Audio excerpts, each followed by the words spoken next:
Studies have shown that we are hit with some type of a digital distraction every 43 seconds. Every 43 seconds. And it takes us around 27 minutes to regain our focus every single time that we're distracted. So if you really think about that, we are distracted less than once a minute. It takes almost 30 minutes to regain our focus. It is a wonder that we get anything done. But we do have control. We can eliminate notifications. We can set expectations with others about when we're in focus mode in order to really preserve that level of focus and concentration and get our best work done.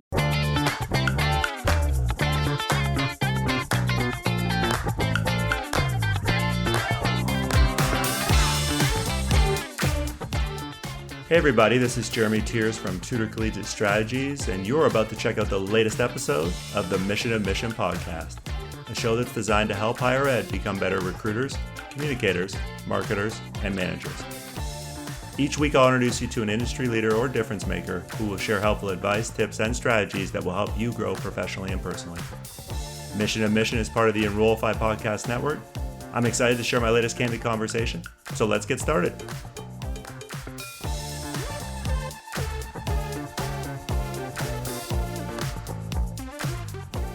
Hey everybody, it's Jeremy Tiers, and this is episode 27 of the Mission Admissions podcast.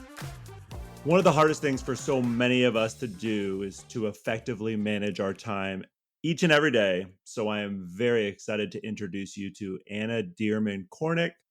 Anna is a time management coach and productivity expert who helps busy professionals, business owners, and leaders master time management so they can stop feeling overwhelmed and get all kinds of things done. She has an awesome weekly podcast called It's About Time. And fun fact, way back in college, Anna told me she was actually a spring orientation leader who helped with recruiting and admissions phone calls. So welcome to the show, Anna. Thank you so much, Jeremy. Yes, that is true. I used to at LSU. I was an LSU ambassador. I made tiger calls and gave campus tours and all that good stuff. So it's really an honor to be here. Well, it all comes full circle, right? Definitely. So here's where I want to begin. And this is with a statement that I've heard you make before, and I'd just love to get you to unpack it for us. Time management is heart management, it's self-management. What do you mean by that? Yeah. So often when people think about time management, our minds go straight to our watches or our calendars. And time management is moving things around on our calendars. That's typically what we think of. What am I going to do for this hour? When am I going to do this thing? But really and truly, we can't begin to effectively move things around on our calendar until we get crystal clear on what matters most to us. What is our vision for the future? What are our personal core values? What matters most to us? Because until we get crystal clear on what matters most and we manage our time from the heart, we're just making a mess of things on our calendars. So when you say what matters most, I assume, but I'd love to obviously get your take on this. Is it a balance of personally and professionally what Mhm. matters most, or like how do you figure that out? Yeah. So when it comes to that personal and professional balance, I believe that we are people first. We are people that have professions. And so it really begins with what our vision for the future is. What do we want our life to look like? Whether that includes your profession, whether that includes the personal, the family side of life, because our professions can change. Our career aspirations can change, and that trajectory can look different. But what doesn't change often are our values, that collection of words and ideas and concepts that represent who we are. And so that's why I believe that when I say what matters most, I'm talking about that combination of your vision for the future combined with your personal core values, because it's your vision and your values that then direct how you spend your time professionally. So give the listeners some advice, especially because I know in higher ed, especially in the admissions and enrollment marketing profession, Anna, a lot of the staff might be 20 something, recent college graduates. And so if they're sitting listening to this going, okay, I've never really thought about that. I know what I care about, but I've never really sat down and defined some of it. Mhm. Like, where do they start? Yeah. The whole idea of having a vision can feel very lofty and big, especially because whenever it's spoken about in the context of your life's vision, so many young professionals are just being, thrust into that working world and they're finding their feet and they're still learning who they are. Let's be real. I mean, we're all still figuring out to a degree who we are. Like our self awareness is always changing and we're always growing. And so instead of thinking in terms of this grand 80-year life's vision, like let's start small. So if you're new to the concept of creating a vision, what do you want your life to look like in the next year? And you can ask yourself very simply, imagine 1 year from now that you are living your best life. You are feeling fulfilled. You are happy. You are excited about everything that you have going on. What would you have to have done in the last year to make that true? So if you think about, okay, well, in 1 year, if I'm loving life and I am happy to wake up and go to work each morning and I am feeling fulfilled in my friendships and my relationships, then what am I doing? What can I do to get there? What does that look like? And so that's when you really begin to take those baby steps toward creating a vision for your life, because that's then what enables everything else to cascade and trickle down from that. Because when you know what you want your life to look like, every other decision then becomes easier because it's a question of, does this opportunity, does this whatever it is get me closer to that vision, or does it take me farther away from that vision? So once you have a defined vision and you know what you value, let's then talk about, all right, we get into our day to day. Mhm. So many people struggle with time management. And why is it? In addition to lack of vision, values, what are the top? Give me one or two other things where you're like, this is usually what the speed bump is for a lot of people when it comes to managing their time. Yes. Okay. So the two big buckets, one would be unclear priorities, and the other would be general disorganization. Disorganization with to do lists that are scattered across 37 different post it notes. Some of it's in your iPhone notes, some of it's in your email. Disorganization in how you manage your calendar. Maybe half of your appointments are in your calendar, half of your appointments are in a paper planner, and they are not talking to each other. Disorganization in where you keep your shopping lists. So, all of that can impact your time management. But there's also those unclear priorities. Because if you're not clear about what you should how you should spend your time, what's most important to you, then it's going to make all of your decisions so much more difficult. That question of um I have so much to do, I don't know what to do first. That is evidence of unclear priorities. And sometimes those are priorities that should be handed down from your supervisor. I'm thinking about those early career folks who might be new to admissions. A lot of times it can be misunderstanding what the priorities are that are being handed down. And then sometimes it's not having a clear articulation of your personal priorities in your role, what projects you should be working on, where you should be spending your time. Both of those two umbrella problems mixed together, disaster. So technology obviously can help solve, right, one of those problems, meaning there's all kinds of apps and things, as I'm sure listeners understand, that can help you keep everything in a centralized location. But I go back to that first one, and I'd love to unpackage it more with you, Anna. All right, prioritizing your time. Mhm. Well, we all have to-do lists that are way too long, if we're being honest, and everything is a priority, right? So Mhm. again, where can somebody start if they're like, okay, but Anna, everything on my list, and there's like 19 things today, is important. How do I say, okay, then I'm going to focus on these three, these four first? Give the listeners some advice there. Oh, yeah, I got you on this. I'm with you. The whole concept of priorities can be a very abstract concept. Everything feels like a priority because everything has some level of importance to it, right? So, what we're going to do now is break it down break priorities down into 3 different categories. And so I like to take priorities from something that's abstract that you can't touch and turn it into something that you can actually picture and imagine. And so I like to think about priorities as boulders, big rocks, and pebbles. Boulders, big rocks, and pebbles. We can picture a boulder. I've never been to the Grand Canyon, but I always picture like a giant boulder that if you push on it with all your might, it's not going to move. And then there are big rocks. Big rocks, smaller than boulders. They've got some wiggle room. If you push it, it's going to move. And then pebbles, obviously, we know what pebbles are. They're small, they fill in the gaps. And so, boulders as priorities, these are the things on your to-do list that are important, but they are not urgent. Okay? They are important, but they are not urgent. And they help you show up as your best self in your roles and responsibilities. So if we're thinking purely in terms of a work to-do list, what are the things on your to-do list that are important, but they're not urgent, but they help you be better in your role? A lot of the times, these are the exact activities that we're going to put off until next week, and then put off until the next week, and then the next, because they're not urgent.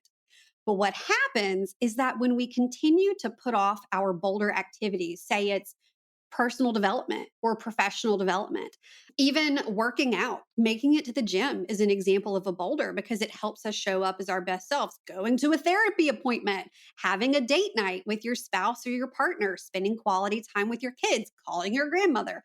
All of these things are important. They're not urgent, and they help you show up as your best selves. And so, whenever we are planning our day or planning our week, we drop these things into our day or into our weeks first. We block our boulders first because remember, because they're not urgent, we tend to put them off until later.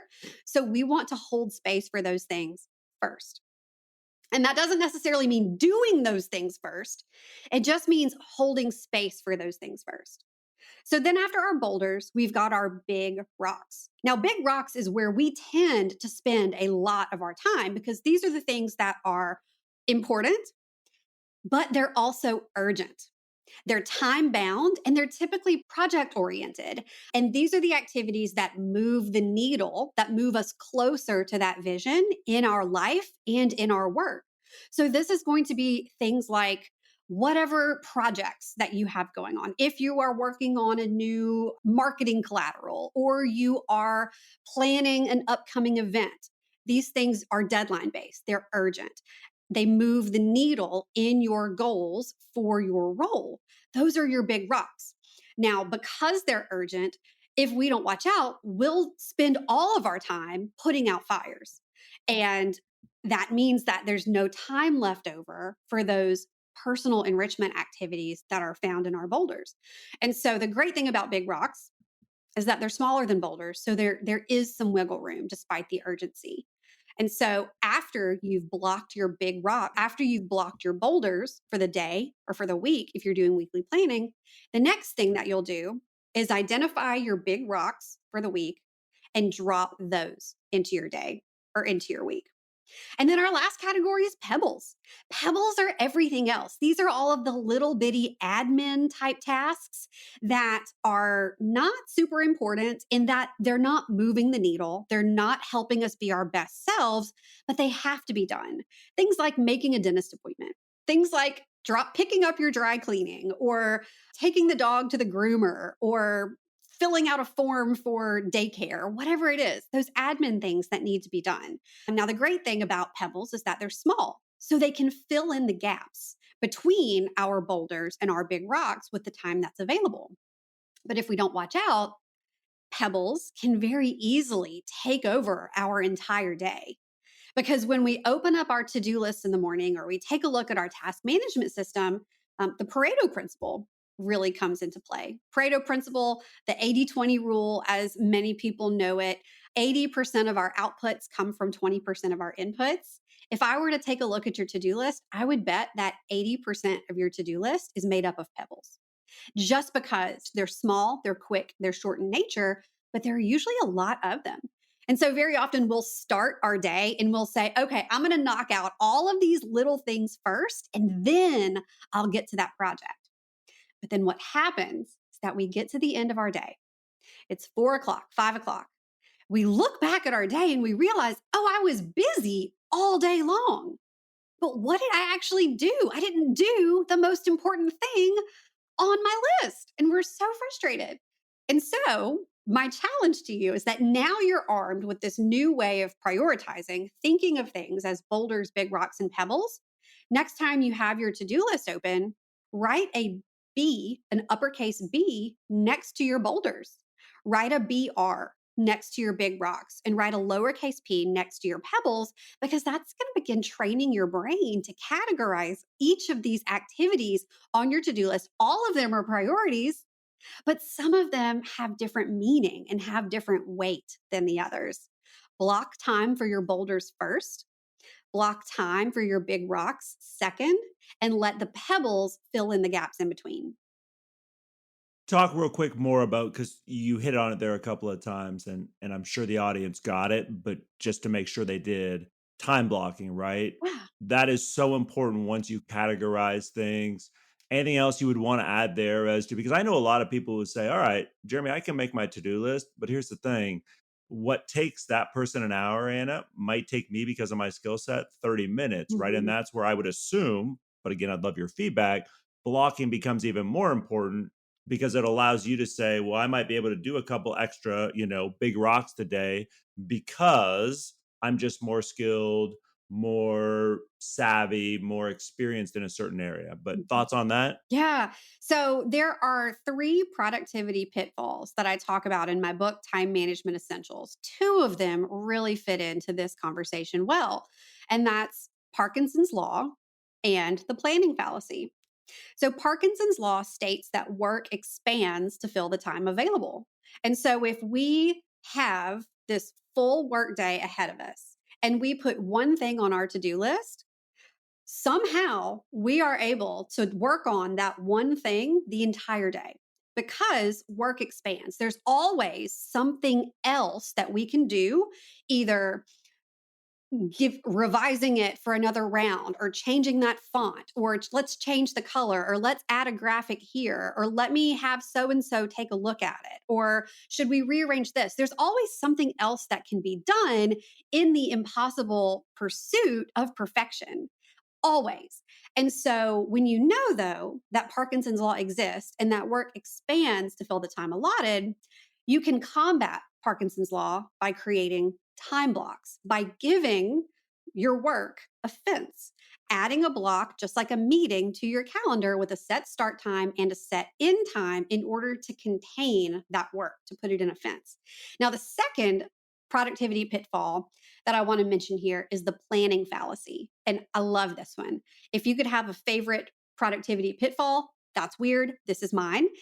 And the planning fallacy states that we consistently underestimate how long things will take us. We consistently underestimate how long things will take us. Now, before I learned about the planning fallacy, I thought it was just me. I thought I was personally bad at estimating things. I would think, okay, it'll probably take me 30 minutes to write this press release. And then an hour and a half later, I'm still working. But when you know that the planning fallacy exists, you can kind of trick yourself in a way. And if you initially think, okay, I think it'll take me 30 minutes, but let me give myself an hour just in case.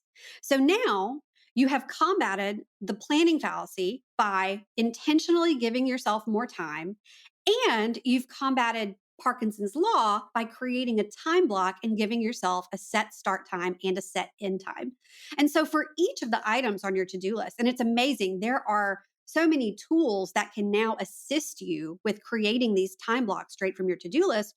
You take your to do list and you take that first boulder and you say, okay, how long do I think this is going to take? Let me add some extra time. And now let me put that time block on my calendar. And then you move on. What's the next big rock? What's the next big rock? Until your calendar is full. And at this point, people are either disappointed because they think, oh, well, I can't do all 19 things today. But then you have this sweeping feeling of relief because you realize, well, I never could have done those 19 things to begin with. So now what I actually have is a realistic schedule for my day that is going to enable me to end my day feeling accomplished because I've put a realistic number of things on my plate. I mean, that's why so many of us feel like we're terrible at time management, is because we are putting entirely too much on ourselves that is completely unrealistic in the time we have available. All right, so now we've prioritized. Now we're doing different tasks. We've time blocked and all of that. This other term I've heard you use that I think would be helpful to break down for the audience is this notion of context switching. Yes. So, can you explain what that is and when we're starting to actually get some of the work done, whether it's pebbles, big rocks, boulders, however you want to break it down? Like, how does context switching basically screw a lot of that up? Oh, it does it screw a lot of that up. So, a lot of times when people hear context switching, what the word that they're using is multitasking. So, a lot of people think that they are great at multitasking. I can do a lot of things at once, or we catch ourselves multitasking. We'll write a sentence or two in an email, and then we'll pop over and we'll write a sentence or two in a document, and we're just skip hopping around from one thing to the next like a pinball in a pinball machine. But multitasking is actually, like you said, context switching. Multitasking is not a thing. We literally cannot focus on two things at once. What we're doing is we're switching very quickly from one thing to the next. And so context switching happens all the time. It happens to the best of us. And so when you find yourself spending a few minutes on one task and then seeing that you got an email and then popping over and answering that email and then seeing that there's a new comment on the Facebook page that we need to respond to, every single time you switch from one thing to the next, you experience something called attention residue. And it always sounds icky, that phrase attention residue. But essentially, when you switch from thing A to thing B, part of your brain is continuing to think about thing A.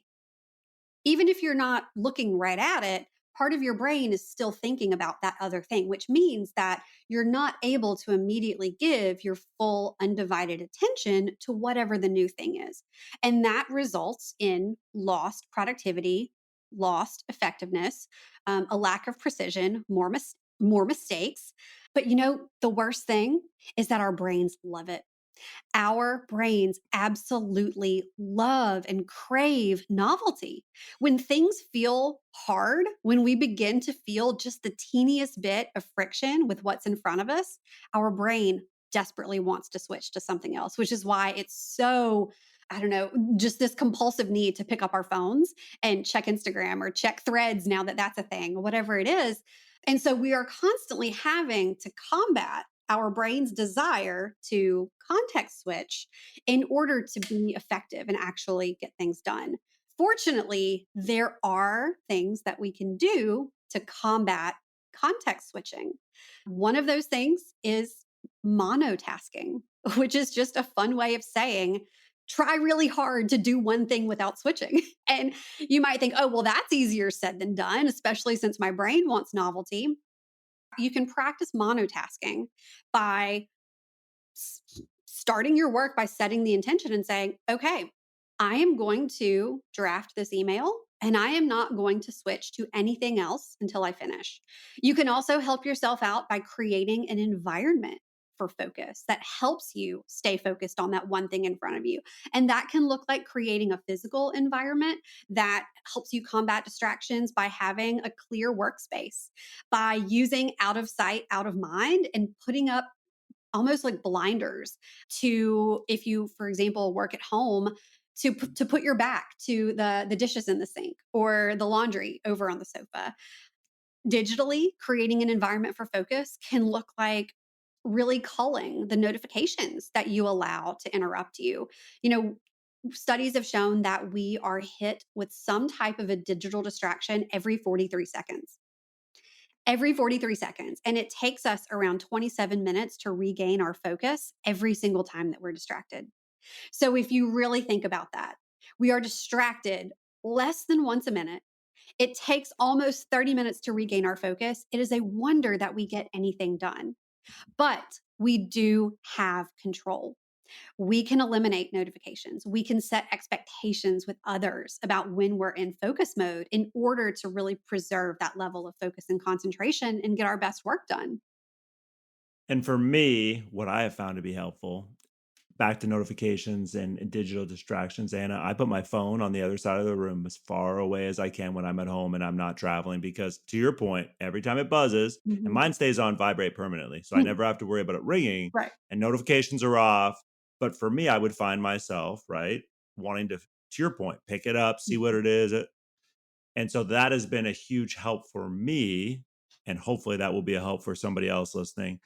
So once we actually do a lot of these tasks and feel like, okay, we're flowing a little bit better, our time management is better, talk to the audience. Where do you land on then saying, all right, how are we going to evaluate? Like, yeah, it's working, or you know what, it could be working even better if we do A and B.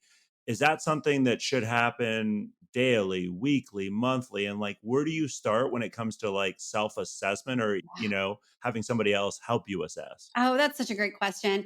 There are a lot of different things that you can do in terms of self assessment. One of the biggest, most powerful time management self assessment tools there is conducting a time study. And conducting a time study just looks like tracking your time in 15 to 30-minute increments for a week just to get an understanding of where your time is going. It's pretty simple, especially if you use an app like Toggle to track your time. You can add a Toggle widget to your iPhone, so it's super easy to click onto it, input what you're doing, and go on with your day. You can go analog and write it down in a little notebook that you carry around with you. Put it in a spreadsheet, whatever it is, it doesn't matter. But having that initial time study is an awesome baseline to see, okay, wow, I spent 50 minutes on Instagram today. That's not good. And because a lot of times we don't realize those little gaps, those little transitions all throughout the day. So that's a really great starting point if you're interested in revamping your time management and you really want to have a clear picture. But one of my favorite self assessment tools is called a weekly CEO report. And you don't have to be a CEO to use it because, really, when you think about it, you're the CEO of your own life, of your career. And it looks like using a Google form. We all have access to free Google forms and similar softwares, but it's creating a Google form just for yourself, for your own personal use that has 5 to 7 questions in it. First question could be something like looking back. How did this week go? You know, what was the vibe of this week? Whatever question that enables you to look back on the week. And then ask yourself, what did I learn this week? Again, to reflect, because whenever you look back and you restate to yourself something that you learned, that enables you to further ingrain that learning in your mind so that you're able to pull from it and use it. You can ask yourself, what could I have done differently this week to manage my time? And so you look back, you do that mental sweep, you identify opportunities for improvement. And then, next question, what is my biggest priority in the week ahead? So now we have switched from looking back to looking ahead and asking, what's my biggest priority next week? This gives you a jump on being in the mindset of progress. And then, I like for the last question to be something fun, like, what's something fun I'm going to do this weekend? Or how am I celebrating my progress this weekend? Because it reminds you that whenever you take time to celebrate your wins and recognize your progress, it creates this chain reaction of motivation in our brains that makes us want to win more. It lets us know that winning and progress and growth is good and that we want to keep doing it. And so you can create an item on your to do list. It can pop up in your reminders every Friday that just says complete the weekly CEO report. Click your link, answer your questions, and then all of your answers are saved in a Google Sheet. Do you go back and look at those? Maybe. But the power is in the process of recording it, not the going back and looking at it. Although it is really cool to go back and have that week by week progress report on yourself, that as you've begun building that self awareness about your personal growth. Hey, all, Zach here from Enrollify. If you like this podcast, chances are you'll like other Enrollify shows too. Our podcast network is growing by the month, and we've got a plethora of marketing, admissions, and higher ed technology shows that are jam-packed with stories, ideas, and frameworks that are all designed to empower you to become a better higher ed professional. Our shows feature a selection of the industry's best as your hosts. Learn from Mickey Baines, Jeremy Tears, Jamie Hunt, Corinne Myers, Jamie Gleason, and many, many more. You can learn more about the Enrollify Podcast Network at podcasts.enrollify.org. Our shows help higher ed marketers and admissions professionals find their next big idea. Find yours at podcasts.enrollify.org. And what I love most about everything we've talked about so far today, Anna, is you control all of this. Mhm. There's nothing, right? Well, I need my boss to sign off on this. Well, I need a bigger budget. Well, no, you control every single thing Mhm. when it comes to your own productivity, your own time management, your own assessment. And so, for everybody listening, again, don't overwhelm yourself. Figure out where you need to start, but understand, again, you have control of this. I do want to go more into one of the things, though, we just talked about there, which is, all right, evaluating and assessing. Thoughts on, because I know it's something that, I've heard you talk about having, we'll call it an accountability partner. Like, Mm. when is that a good idea versus, all right, if I'm making that CEO sheet or whatever it is, and I feel like, okay, I've got a good grasp of things, when is it then necessary to say, well, maybe I need somebody else to help hold me accountable for some of this stuff, or to give a different outside lens? Yeah. So if you have a goal that you want to accomplish, no ifs, ands, or buts, you need an accountability partner. Whether that accountability partner is a friend, a coworker, a parent, or a coach. A lot of times, a friend, a parent, or a coworker will not be as unbiased as perhaps an outside coach or mentor would be, but the statistics don't lie. So when we write down our goals, we are 43% more likely to achieve those goals because we have written it down, we have committed to it. When a goal only lives in your head, that's typically about as far as it goes. When we write down our goals, we're 43% more likely to achieve them. But when you have an accountability partner and you check in with that person regularly, that skyrockets the likelihood of accomplishing that goal all the way up to 95%. And it's just the way our brains work, Yeah. right? Yeah. Yes. 95%. When I learned that, it absolutely blew me away. I mean, 95% is almost 100. So, having an accountability partner, someone that you check in with regularly on the progress of this goal, makes it nearly fail proof. And so, if there's something that means a lot to you, if there is something that you are working toward that takes time, most good things in life do not happen overnight. Most good things in life take years, months to take from idea to completion. And it can be tough on that long road. We want to give up. We reach the friction. This gets really hard. We don't see progress. But when you have an accountability partner, you have that checkpoint to regularly see your progress because you're reporting to someone about what you've done since the last time you've talked. So you've got that reinforcement that, oh, I am making progress. I am moving forward. And having that accountability, if you are goal oriented, if there are things that you want to do, it's an absolute must have.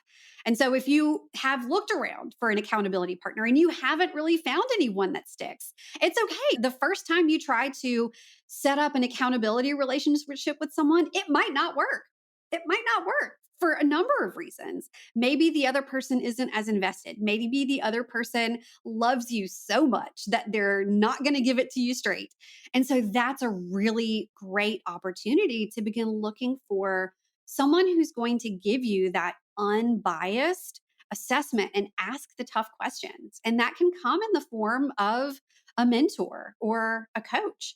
And working with a coach or talking with a mentor doesn't mean that you're not good enough or that you can't do it on your own.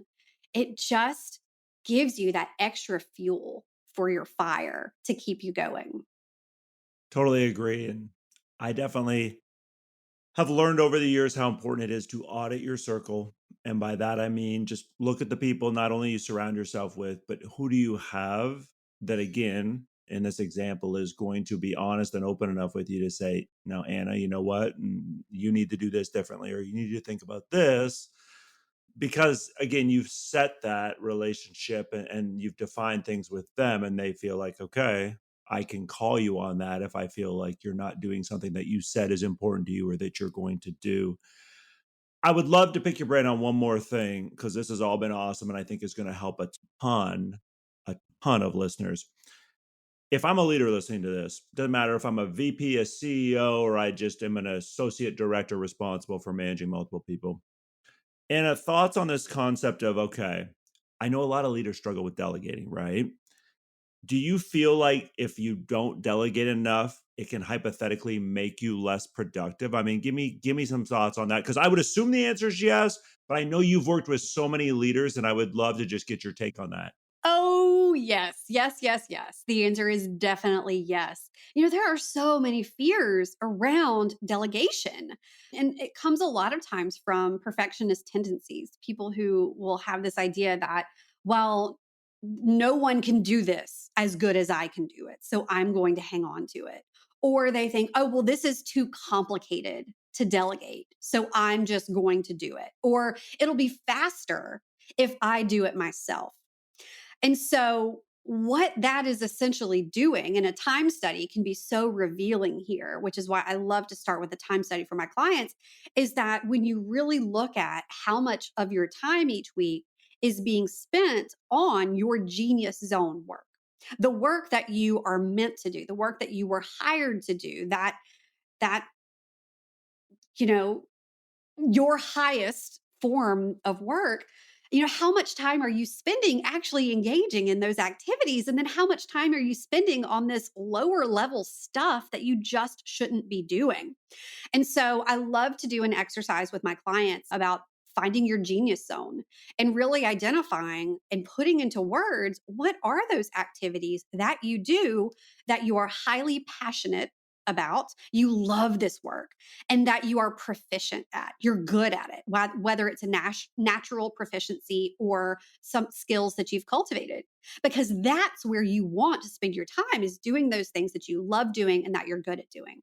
And so everything that doesn't fall into that genius zone is a prime candidate for delegation. And so I like to split those delegation candidates into two categories. One is the easy stuff, the stuff that could pretty quickly and easily be handed over to someone else. Things like scheduling social media into a social media tool, or formatting emails in your email marketing software. You might write them. Do you need to input them into the software? Probably not. What are those things that can quickly and easily be delegated? Maybe it's by hiring a contractor. Maybe it's by giving it to an intern. But that's where we start.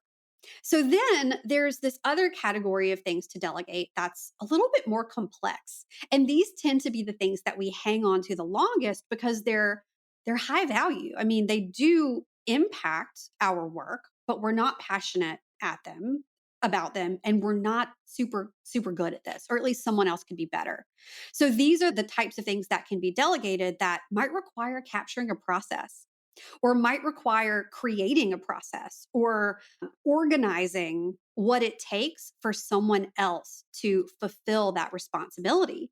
And that could be something as simple as recording yourself using a screen recording tool, or even setting up your iPhone if it's not something that's on your computer screen. Record yourself talking through the process so that you're capturing each step by step. Then, how often does this task need to be completed? Is this something that we do once a week, once a month, once a quarter, once a semester? Do we do this as a result of something else happening? When do we do this thing? And then what are the quality assurance questions that we need to ask? Does this align with the budget? Does this align with whatever XYZ goal? Are there any spelling errors? Whatever it is. So, what's the process? How often do we do this? And then what are the quality checks that we need to make? Because then when you have all of those pieces of the puzzle, you have a package that you can hand over to someone. And think about as a leader, because, as a leader, part of your role is to be a coach and is to empower others on your team and give them opportunities to grow. So think of handing off these pieces not as shirking your responsibilities, but as giving someone else an opportunity to grow and expand their skill set. I also wonder, real quick, Anna, I'm just listening to you there and I'm thinking, all right, what about people who struggle to say no, for example? Right. And this idea of, we get into all the reasons why people struggle to say no. But have you seen in your work any correlation from if you keep saying yes to all of this to the point we talked about earlier, you're not going to have enough hours in the day, no matter how well you time block and do all of these things, that you're not going to accomplish a lot of the things you want to get done? One thing that I see very commonly, and I'm thinking of a very specific past client of mine in this case. She had the goal of being promoted to the director level in her role. And in order to be promoted to the director level, she knew that there was certain success that she needed to accomplish with different projects that she was managing. And so, in working together, we identified how do you need to spend your time in order to create success, in order to get that director level promotion. And she realized that one of her biggest problems was saying yes to everything that her boss asked her to do. Her boss would say, I need you to schedule a meeting with so and so, and she would do it. I need you to XYZ, and she would do it. And the funny thing is that her boss's true expectation was that, I'll call her Jane, was that Jane found a way to make it happen, not that Jane herself had to be the person doing it. And so Jane had a conversation with her boss, talked with her about the activities that were in her genius zone, and shared, in order for me to show up as my best self in these priority projects that you've set for me, I should not be spending my time designing brochures in Adobe Illustrator, for example, completely outside of her genius zone. And you know what happened? As a result of getting clear on what she wanted, the promotion, getting clear on how she was going to get there by excelling in those projects, identifying how she needed to spend her time and what wasn't helping her get there, she was able to make a case to her boss, and they created a fellowship position. They created a position at this organization to cover the work that she didn't need to be doing. And it was all because she got crystal clear on the vision, what she wanted, how she needed to get there, how she needed to spend her time, and what she did not need to be doing. Love it. Love it. Love it. Love it. And it's so fun. And I just encourage everybody listening, as you start to manage your time more effectively, become more productive, or even if it's just tweaking a couple of things that Anna has discussed today, enjoy that, celebrate it, even if it feels like a small win, because not enough of us do that. And yet I would argue it's very, very important for our growth. And I end every episode with two big things, the first of which is a signature question. So I would love to have you share who or what has been a very influential resource throughout your career or at some point in your career. Mhm. Okay, so can I cheat and give you two? You can do whatever you want. Okay, so first I have to mention Laura Vanderkam, author of 168 Hours You Have More Time Than You Think.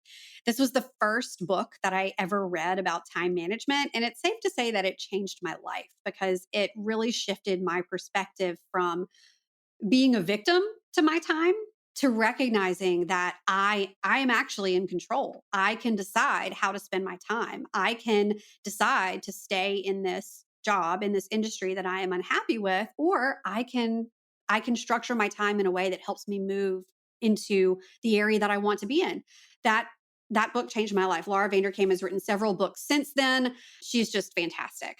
And then the second I discovered most recently, his name is Dan Martell, and he wrote a book called Buy Back Your Time, which as a business owner myself has really shifted my perspective on things like delegating and identifying I think he calls them time demons, the things that really, the mindset issues that really can steal your time. I tend to be a bit of a delayer. I will sit on things a little bit too long. And so that was a really great piece of recent self-awareness that I've gotten about myself from reading his book, Buy Back Your Time. And so definitely would have to say Laura Vanderkam and Dan Martell. Fun rapid fire is the last thing we're going to do. So I'm just going to give you a handful of things and I just want to get some quick feedback from you, okay? Okay. You can only have one, salsa or guac. Salsa. I saw that one coming. Favorite coffee, because I know you and your husband are big coffee drinkers. We are. And you know what? I am so basic. I just do Starbucks peppermint mocha. He is the one who knows all about all the different kinds. So I'd say there's a Stumptown roast that I really like. And the bag is blue, but that's about as far as I can tell you. Yeah. I love me some Starbucks. I actually have one sitting right here from when Yeah. I ran an errand this morning. I'm just a blonde espresso Americano person. I love it. Favorite Taylor Swift song? Because rumor is you might be a Swiftie. Yes. How did you know this? Okay. So right now it's Mastermind from Midnights. That's the one that I'm listening to on repeat. Have you been to the show this year and are you going? Do you have tickets for me? No. Okay. No, I haven't been to the show. I don't have tickets. I have just been living vicariously through everyone else's Instagram posts from the Eras Tour. It looks amazing. Will LSU football beat Georgia this year? No doubt. Absolutely. Okay. Is And that even a question? they didn't last year. Hey, that was last year. No. I love what Brian Kelly's building down there. And one piece of advice for all the working moms out there who are listening, because especially in higher ed, right? I continue to see so many, whether it's young, new moms, or it's just, people trying to balance everything. Just any thoughts as somebody who's doing that? You are spending so much more time with your kids than you realize. And you have to recognize that you very likely are doing your best. And if parenting feels hard, it's because you're trying to be a good parent. Love it. Love it. I would love to connect as many of our listeners with you as I can. And so in addition to encouraging them to go check out or purchase, your wonderful book called Time Management Essentials, what's the best way, Anna, for them to get a hold of you? We're going to put your LinkedIn info in the bio as well. But any other ways you would say, hey, if you want to get a hold of me, here's the best way? Sure. Well, first of all, I would love for you to tune in to It's About Time, my podcast with new episodes that go live every single Monday, wherever you listen to podcasts. And if you're on Instagram, send me a DM. I would love to chat. Awesome. Anna, thanks so much again for just being open and willing to share so much. Thank you. I really appreciate it. Thanks for having me. Hey, all, Zach here from Enrollify. I hope you enjoyed this episode of Mission Admissions with Jeremy Tiers. If you like this episode, do us a huge favor and hit that follow and subscribe button below. Furthermore, if you've got just 2 minutes to spare, we would greatly appreciate you leaving a rating and a review of this show on Apple Podcasts. Our podcast network is growing by the month, and we've got a plethora of marketing, admissions, and higher ed technology shows that are jam-packed with stories, ideas, and frameworks that are all designed to empower you to become a better higher ed professional. But Enrollify is far more than just a podcast network. Enrollify is where higher ed comes to learn new marketing skills, discover new products and services, and find their next job. We're a growing learning community of 4,000 members, and we'd love to welcome you into the fold. You can access our free blog articles, newsletters, e-courses, and more, or purchase our master course on how to market a university with Terry Flannery at enrollify.org. We look forward to meeting you soon and welcoming you into the community. Again, you can subscribe for free at enrollify.org.